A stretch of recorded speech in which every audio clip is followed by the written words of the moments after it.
புதுச்சேரியில் பேருந்து நிலையத்தில் நின்று கொண்டிருந்த மூதாட்டியிடம் இலவச பஸ் பாஸ் வாங்கித் தருவதாக கூறி அவர் அணிந்திருந்த 4.5 சவரன் நகைகளை பறித்துச் சென்ற திருடன் போலீசாரிடம் சிக்கியுள்ளார். ஏற்கனவே 70 வழக்குகளில் சிக்கியவர் மீது போலீசார் எடுக்கப் போகும் நடவடிக்கை என்ன? உடைத்து களைத்து ஓய்ந்து போன வயதான மூதாட்டிகளிடம் கூட சிலர் திருட்டு வேலைகளை மனசாட்சியின்றி அரங்கேற்றி வருகின்றனர். அப்படி ஒரு நபர் மூதாட்டியின் 4.5 சவரன் நகைகளை ஏமாற்றி பறித்து கொண்டு எஸ்கேப் ஆகியிருக்கிறார். ஏற்கனவே 70 மோசடி வழக்குகளில் சிக்கி சிறை சென்ற நபர் சுதந்திரமாக திருட்டு சம்பவங்களை அரங்கேற்றி வருவது எப்படி?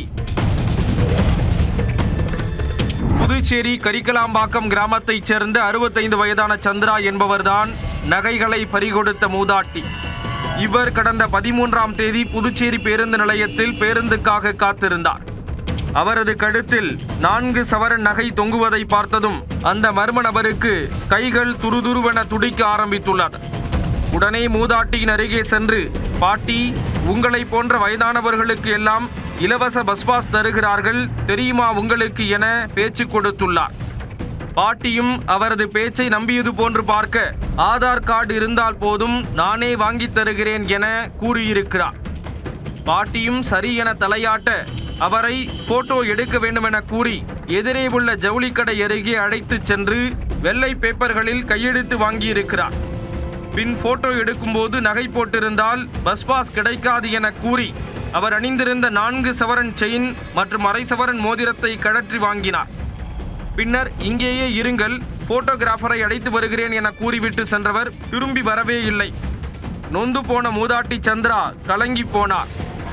இதுகுறித்து சந்திரா கடந்த 24ஆம் தேதி உருளையன்பேட்டை போலீசாரிடம் புகார் அளித்தார்.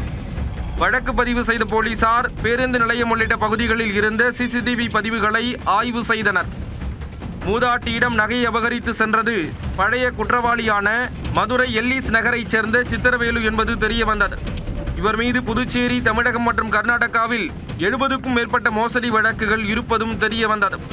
தனிப்படை போலீசார் திருச்சி பேருந்து நிலையம் அருகே அடுத்த திருட்டு வேலைக்காக முயன்று கொண்டிருந்த சித்திரவேலுவை மடக்கி பிடித்து கைது செய்தனர். அவரிடம் விசாரித்த போது மூதாட்டியிடம் திருடிய நகையை 4 லட்சம் ரூபாய்க்கு விற்று செலவு போக மீதி 3,50,000 ரூபாயை வைத்திருப்பது தெரிய வந்தது. அவரிடம் இருந்த பணத்தை பறிமுதல் செய்த போலீசார் சித்திரவேலுவை புதுச்சேரி அழைத்து வந்து நீதிமன்றத்தில் ஆஜர்படுத்தி சிறையில் அடைத்தனர்.